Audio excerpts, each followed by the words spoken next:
I am the Tofu Golem. Please enjoy the video. You'll start by opening the ML platform and going straight to Account or Security Settings. You don't need to re-explain setup. Once there, find the Trusted Devices or Remembered Devices list and scan entries for device names, IPs, or timestamps so you know what to remove. Make sure you have admin rights or the account owner's approval because removing trusted devices can force re-authentication. Also export any API keys or session tokens you'll need later. And keep a recovery method ready in case multi-factor prompts. Now you'll remove entries one at a time. Click the device row to view details such as IP, last seen, and browser. Once you confirm it's the correct device, hit remove or revoke and follow confirmation dialogues to terminate active sessions.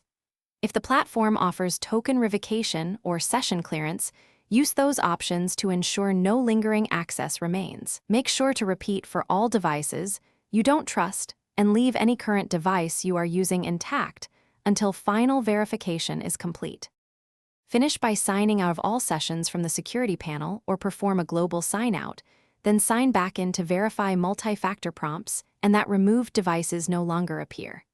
Test any automated jobs or API calls. If they fail, regenerate and deploy new tokens. If you unexpectedly lose access, immediately use recovery codes, alternate MFA methods, or ask an administrator to restore access from the admin console. Once verified, document the change and update team credentials so everyone knows the new state.